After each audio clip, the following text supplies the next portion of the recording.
A very good morning to you all, dear students. Wishing you all a very happy new year, and let us pray to God that we'll meet personally very soon. So up to the last session we have completed our chapter, that is valuation of shares. I know after a long we are meeting through this. So up to here we have completed 50% of our syllabus.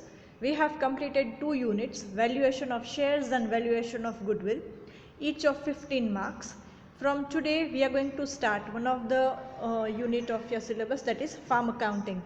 This chapter is there in our new book. So those students who have not still collected the new textbook from college, do come and collect your textbook. Alright, because from today onwards we are going to follow that new textbook only. Right. So examples also will be there from the same textbook.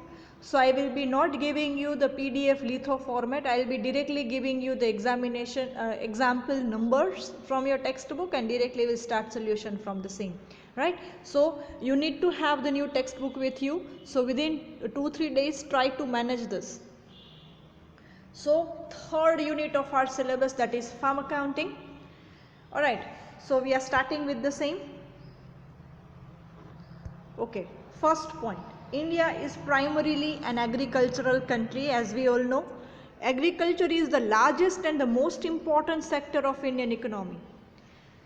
As we all know કે ભારત છે એ ખેતી પ્રધાન દેશ છે, right. તો main income શું છે, તો કે main there are two incomes from production as well as from agriculture sector, or we can say industrial sector as well as agriculture sector. Fine. So as being primarily an agricultural country, there is a tremendous changes or tremendous modernization has been taken place in India in agricultural sector during recent years. So third point, due to generous cultivation, use of machines and equipments, increased use of chemicals, fertilizers and irrigation facilities of farming, the importance of farm accounting is increased. See, the name itself suggests what are we going to do in this chapter. Farm accounting. તો જેની પાસે farm છે, ખેતર છે, તો એનું આપણે books of accounts manage કરવાનું છે, because there are also lots of expenses in the same, and lots of sources of incomes are also there, right? So we are going to prepare farm account in this chapter. Trading P&L balance sheet જેવું જ છે, but certain new terms છે, certain new meanings છે, otherwise concept remains the same.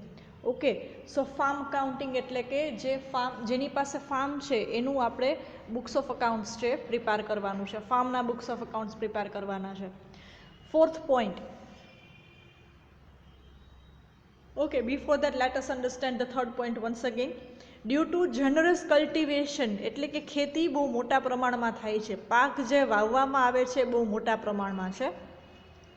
Use of machines and equipments, as we all know, હવે ખેતીમાં ઘણા બધા સાધનોનો અને ઘણા બધા મશીન્સનો બી યુઝ થાય છે વાવણી કરવા માટે, લણણી કરવા માટે, એટલે કે સોઈંગ અને રીપિંગ માટે, રાઈટ. પછી ઇન્સેક્ટિસાઇડ્સ અને ફર્ટિલાઇઝર્સ, એટલે કે ખાતર અને દવાઓ માટે ઘણા બધા મશીન્સ અવેલેબલ છે કે મશીન થ્રુ તમે પૂરેપૂરા ખેતરમાં એ ઇન્સેક્ટિસાઇડ્સ તમે સ્પ્રે કરી શકો. સો ઘણા બધા મશીન્સ અને ઇક્વિપમેન્ટ્સ બી યુઝ થાય છે. ઇન્ક્રીઝડ યુઝ ઓફ કેમિકલ્સ, હમણાં જ વાત કરીએ, કેમિકલ્સ, ફર્ટિલાઇઝર્સ એટલે ખાતર, અને કેમિકલ્સ અને ઇન્સેક્ટિસાઇડ્સ એટલે કે જંતુનાશક દવાઓ અને બીજા કેમિકલ. અને ઇરિગેશન ફેસિલિટી એટલે કે સિંચાઈ પદ્ધતિ, રાઈટ. જે પદ્ધતિથી પાણી પીવડાવવામાં આવે છે પાકને એને ઇરિગેશન કહેવાય. ફાઇન. ઇરિગેશન ફેસિલિટી એટલે કે સિંચાઈ માટેના સાધનો કે સિંચાઈની ફેસિલિટીઝ. તો આ બધી વસ્તુઓની ફાર્મિંગમાં રિક્વાયરમેન્ટ છે. તો એના માટે થઈને ફાર્મ અકાઉન્ટ બનાવવું ઇમ્પોર્ટન્ટ છે, because there are certain expenses incurred on the same and there are certain incomes from the same. So it is necessary to prepare the farm account in order to know the profit or loss during a particular time period. Alright. So fourth point, it is necessary to know the expenses incurred and the income earned on the same. So last point, farm account, which is like your trading and P&L account. is prepared in order to ascertain the profit or loss occurred with regards to each crop or each farm.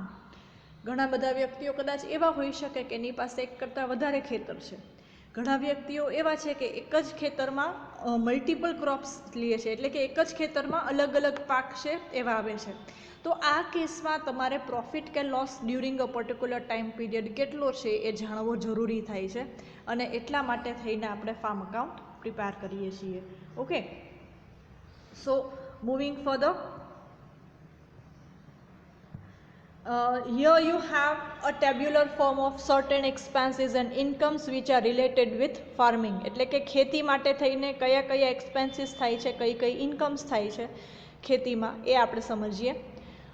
પહેલાં તો seeds એટલે કે બિયારણ, right, જે પાક વાવવા માટેનું જે બેઝિક ઇન્ગ્રેડિયન્ટ છે કે જેનાથી જ તમે પાક લઈ શકો, તો સીડ્સ એટલે કે બિયારણ.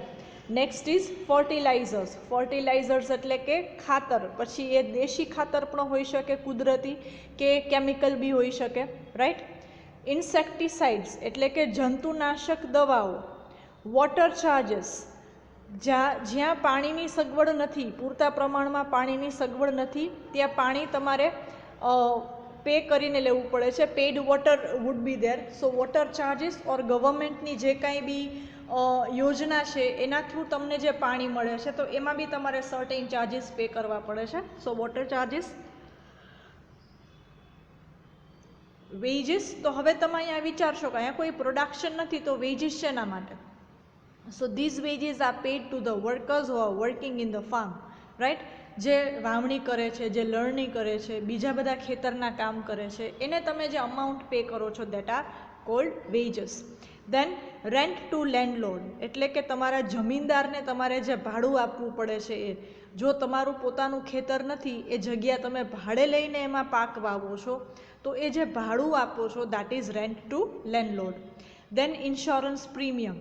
As you all might be knowing that the crops are to be insured, right? પાક વીમો તમે સાંભળેલું હશે, ન્યૂઝમાં, પેપરમાં ને ટીવીમાં ઘણી બધી વખત આનું ડિસ્કશન થતું હોય છે.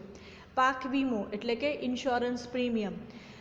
ખેતરમાં જે પાક છે, ઊભેલો પાક છે કે પાક જે વાવો છો, એના ઉપર ખેડૂત છે ઇન્સ્યોરન્સ લે છે, જેથી કરીને કોઈ બી નેચરલ કેલામિટીઝમાં કે due to any reasons, due to duplicate seeds કે કોઈ પણ રીઝન્સથી જો તમારો પાક બરાબર પ્રમાણમાં નથી થતો, કે એટલું તમને યીલ્ડ નથી મળતું કે આઉટપુટ નથી મળતું, તો એ જે લોસ છે એ રિકવર થઈ જશે, એ જે લોસ છે એ કમ્પન્સેટ થઈ જશે તમારા ક્લેમમાંથી, રાઈટ.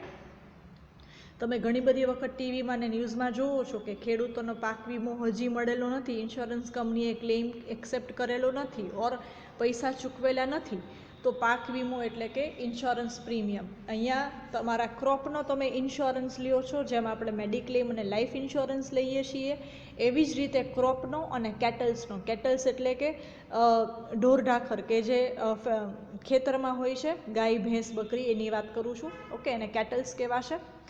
તો એનો બી ઇન્સ્યોરન્સ પ્રીમિયમ હોય છે અને ક્રોપનો બી હોય છે insurance, right.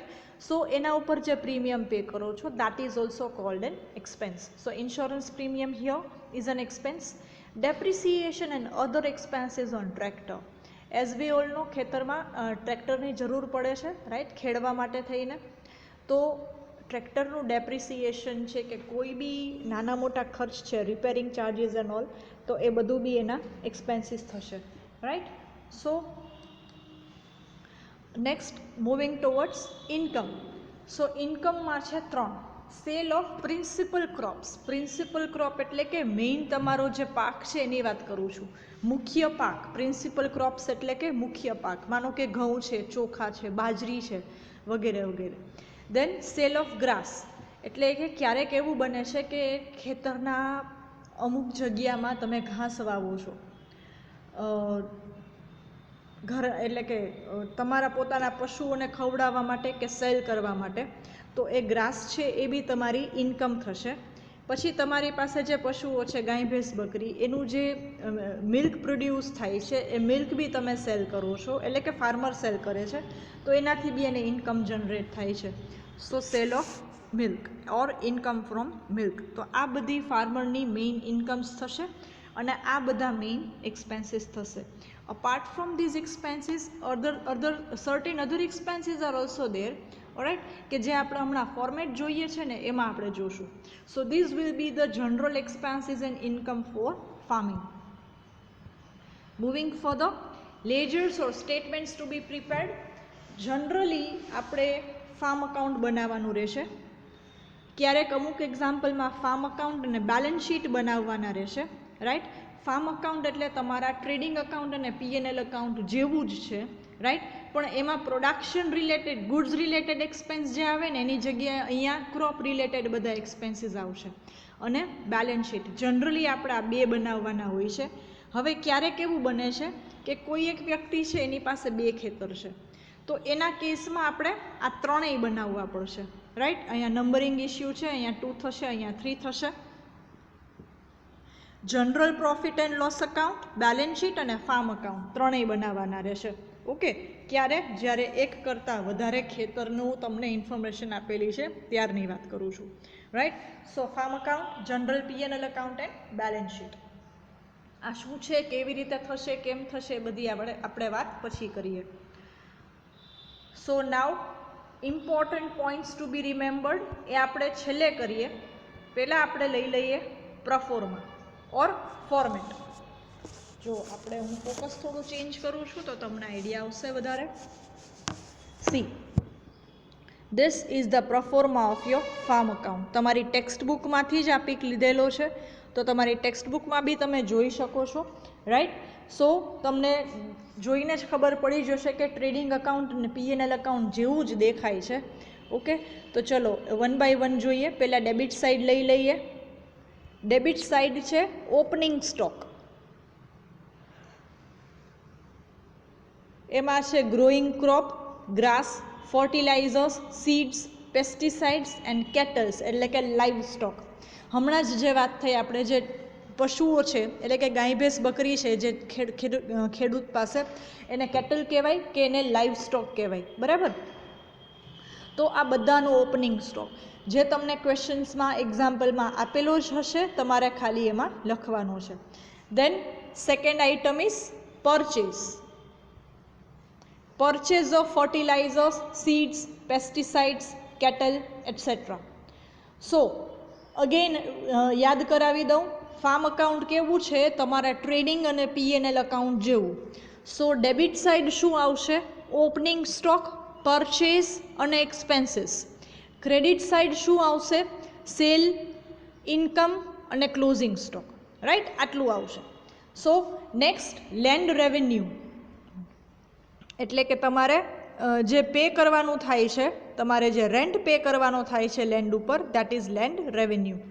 Next expenses of higher of cultivator, એટલે કે તમારું જે હળ છે જેનાથી તમે ખેતર ખેડો છો કે જેનાથી તમે વાવણી કરો છો, એનું ઇક્વિપમેન્ટ જો તમારી પાસે ના હોય તો તમે રેન્ટ પર લ્યો છો, તો એ કલ્ટિવેટર એટલે કે વાવણી કરવા માટેનું સાધન કે ખેતર ખેડવા માટેનું જે કોઈ પણ સાધન છે એની વાત છે. તો એ જો હાયર કરો છો તો એના હાયર ચાર્જિસ બી તમારા એક્સપેન્સ થશે. દેન વોચ એન્ડ વાર્ડ એક્સપેન્સ, એટલે કે તારની વાડ કરીએ છીએ આપણને ખ્યાલ હોય તો, બરાબર છે.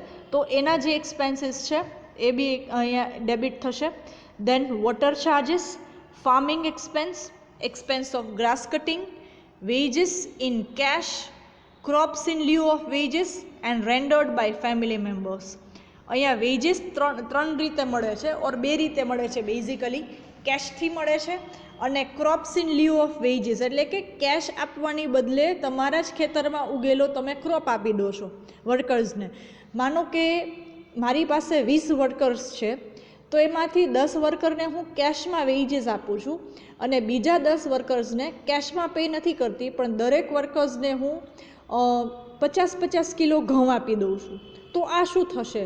એના મહેનતાણાની બદલે એના મહેનતાણાની હું ચૂકવણી રોકડની બદલે હું પાકથી કરું છું.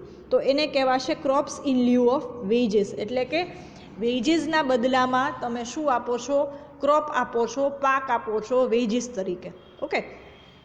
And rendered by family members, એટલે કે ક્યારેક એવું બને છે કે એ ફાર્મરના જ ફેમિલી મેમ્બર્સ છે એ ફાર્મિંગમાં હેલ્પ કરે છે, તો એને જે અમાઉન્ટ આપો છો એ બી અહીંયા ડેબિટ થશે. બાય ચાન્સ ફેમિલી મેમ્બર છે તો એને કેશમાં તમે પે નથી કરતા, but still it is to be considered as an expense being a notional charges. Notional charges એટલે કેવા ચાર્જીસ?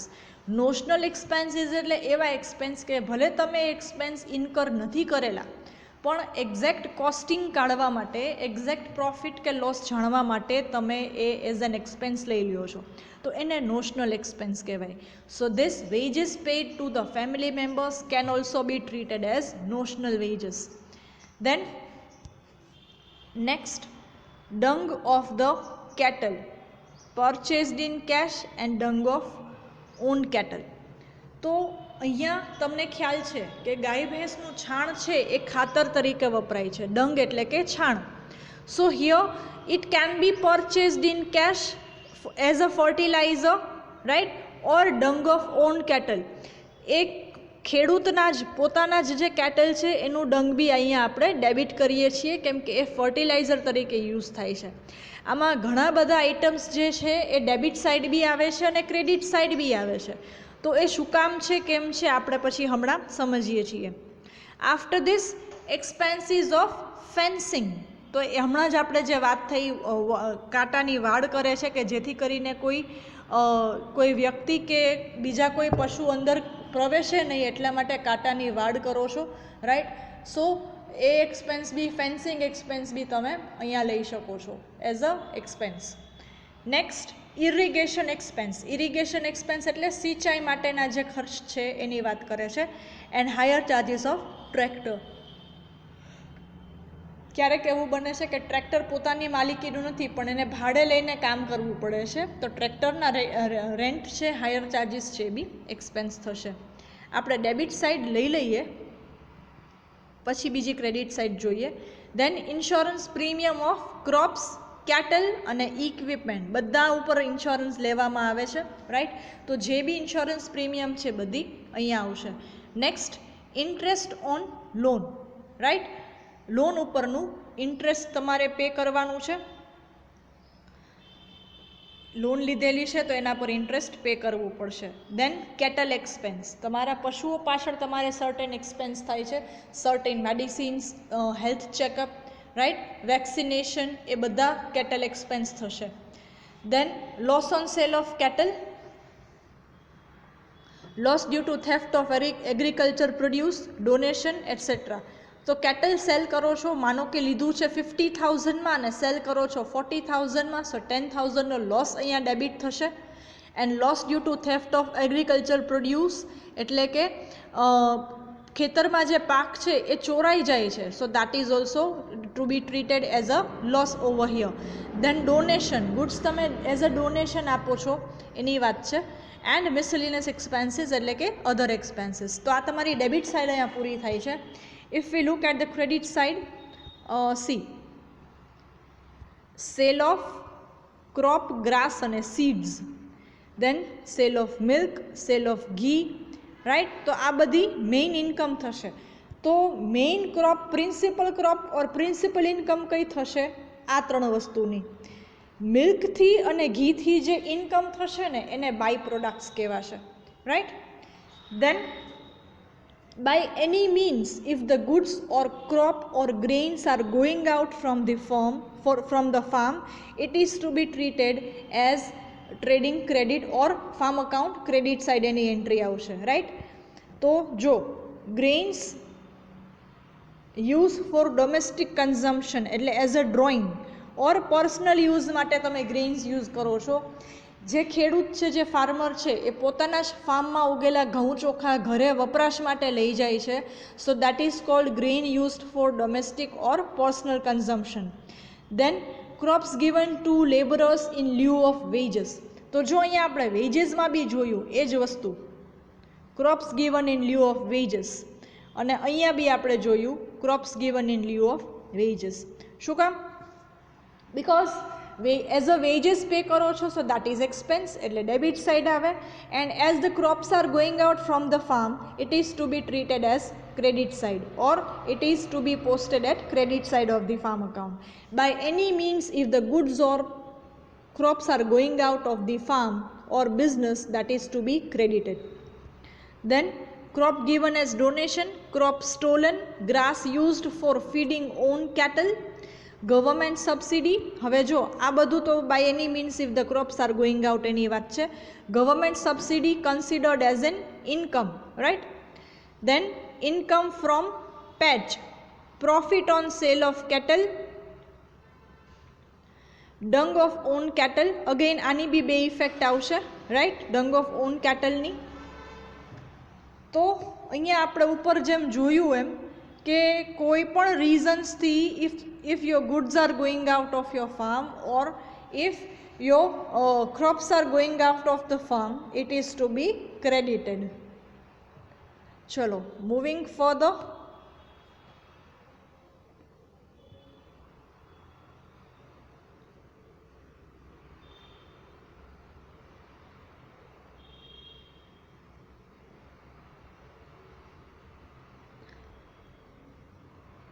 ક્લોઝિંગ સ્ટોક, રાઈટ, તો જે ઓપનિંગ સ્ટોક છે એ જ બધી વસ્તુઓનો ક્લોઝિંગ સ્ટોક આવશે, રાઈટ.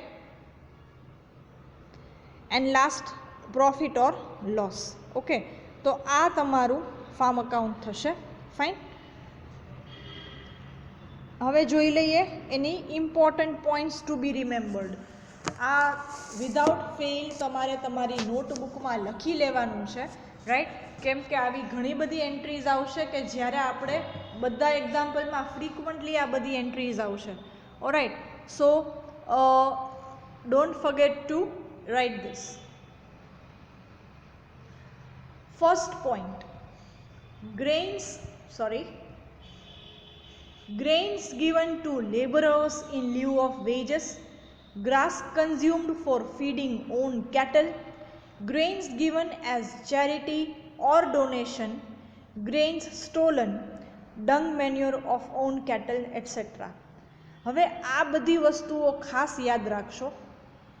આ બધી વસ્તુઓ જો એડિશનલ ઇન્ફોર્મેશનમાં કે એઝ એન એડજસ્ટમેન્ટ આપેલી હશે તો એની આપણે બે ઇફેક્ટ આપશું, right. First effect debit side farm અકાઉન્ટમાં as an expense or loss, and second effect if the goods and grains are going out of the business, so that is to be credited to farm account. તો આ બધા આની જો એડજસ્ટમેન્ટમાં આપેલા હોય તો આ બધાની કોન્ટ્રા એન્ટ્રી થશે એવું કહેવાશે. સમજાણું? ક્લિયર? નેક્સ્ટ, પણ આ જ વસ્તુ જો તમને ટ્રાયલ બેલેન્સમાં આપેલી છે, ઓકે, તો એની ખાલી એક જ ઇફેક્ટ આપવાની ફાર્મ અકાઉન્ટમાં ક્રેડિટ સાઇડ. રીઝન શું? તો કે ટ્રાયલ બેલેન્સમાં આપેલું હોય તો એનું મિનિંગ એવો થાય કે એક ઇફેક્ટ દેવાઈ ગઈ છે અને બીજી ઇફેક્ટ આપવાની બાકી છે, રાઈટ. Next, second point. તો અહીંયા ફર્સ્ટ પોઈન્ટ પૂરો થાય છે. આ બધી વસ્તુની એડજસ્ટમેન્ટમાં આપેલું હોય તો બે ઇફેક્ટ, અને ટ્રાયલ બેલેન્સમાં આપેલું હોય તો એક effect. Second point most important, anything consumed for domestic purpose will be credited to farm account and will be deducted from capital as drawing. હમણાં જ આપણે જોયું grains taken for domestic use or personal use. તો એ શું થશે? તેની બે effect થશે. એક તો ક્રોપ છે એ ખેતરની બહાર જાય છે, ઓર એ ક્રોપ છે યુટિલાઇઝ થાય છે, યુઝ થાય છે, એટલે ફાર્મ અકાઉન્ટમાં ક્રેડિટ સાઇડ આવે. અને બીજી effect, as it is used for personal purpose or domestic use or domestic purpose, it is to be treated as drawings અને કેપિટલમાંથી ડિડક્ટ થશે. ઓકે, તો ખાલી ફાર્મ અકાઉન્ટ બનાવતા હોય તો એક જ ઇફેક્ટ આવશે, અને બેલેન્સ શીટ બનાવતા હશું તો બંને ઇફેક્ટ્સ આવશે, right. So these all are the important topics to be remembered in this chapter, right. બહુ જ સિમ્પલ ચેપ્ટર, બહુ જ મજા આવે એવું ચેપ્ટર, રાઈટ. આ બધા થોડા પોઈન્ટ્સ યાદ રાખી લ્યો અને ફોર્મેટ યાદ રાખી લ્યો, ડેફિનેટલી તમને આવડી જશે. Okay, so from tomorrow onwards we are going to calculate the example of the same, right. tomorrow we are going to calculate 2 examples of the same chapter. Okay, so be ready with the same, and before attending the tomorrow's session, just do write all these important points in your notebook from the video. Okay, હું slides પાછી તમને બતાવી દઉં છું. You can pause the video and you can have a screenshot and then you can write all these things down in your notebook. So starting with first page, આ બધું લખવાની જરૂર નથી, આ બધું તમારી બુકમાં છે જ. A second slide, just for your understanding, you can have the screenshot.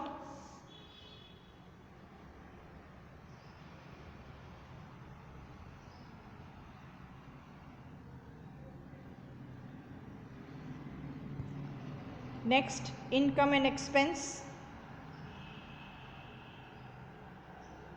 ledgers and statements to be prepared in this chapter.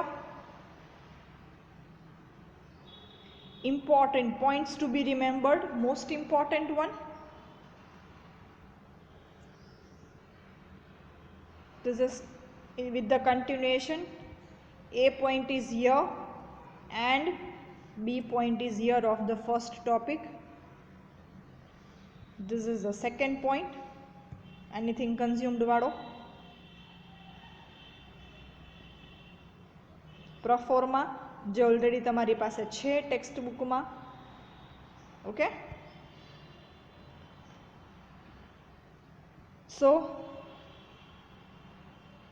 as this is the first session of this chapter, I am ending up over here, right? Don't forget to write this in your notebook. Okay, thank you all so much.